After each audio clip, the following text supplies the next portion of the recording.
Buenos dias, Simon Dan. So is that too much to ask? And then at the end,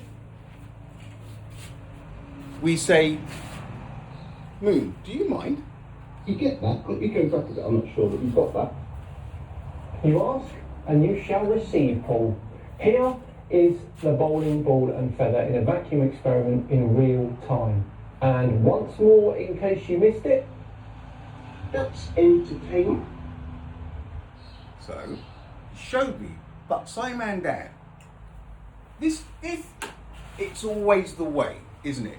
It's never just simple.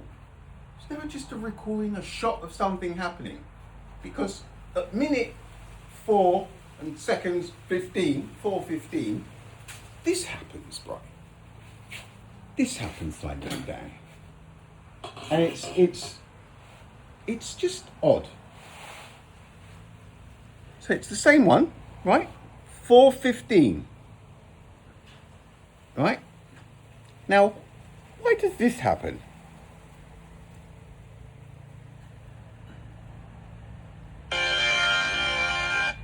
Now see how the bowling ball is nearly level, but it's already getting a head start. Now, it's really starting to get a head start. Look, it's nearly one of my head widths in front, isn't it, Simon Dan? Now, can we see the wire of the bowling ball?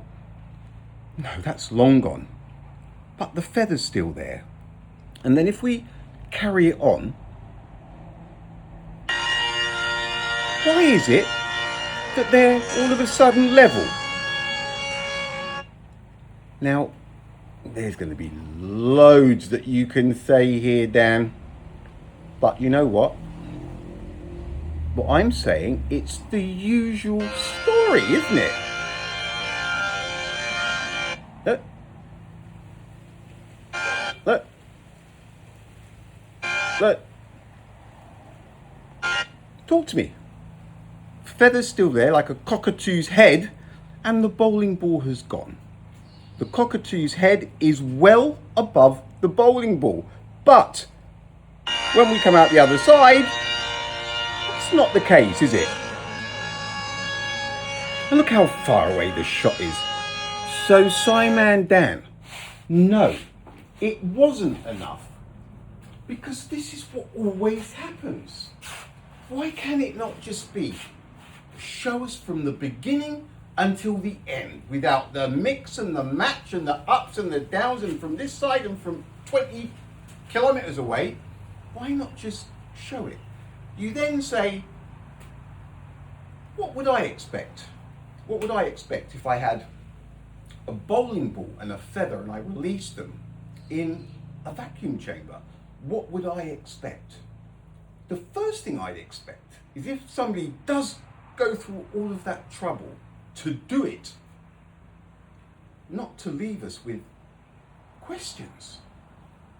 You might think that that's perfectly normal. You probably do, because that's the way the science operates. Like the MIT, the light crawling through the bottle. And those guys, was it Mythbusters? Those two guys had to wait for 6 hours. For what? Look. It's a joke, isn't it? It's a joke.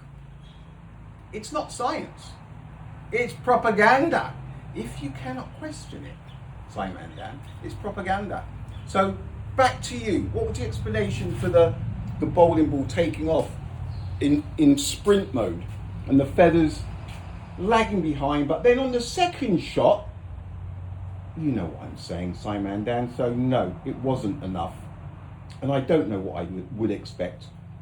How do you want me to answer that question?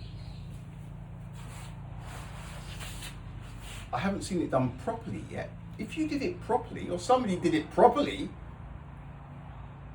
we might not be where we are now. But that doesn't prove gravity at all. So you're taking away the air resistance, but a feather dropping the same speed as a bowling ball. I think Well, it's left me wanting anyway. It's left me wanting. Maybe I'm just a bit fussier than everybody else because I see all the lies. All right, Simon Dan, I cannot wait to hear from you with your reason for that mismatch. Laters.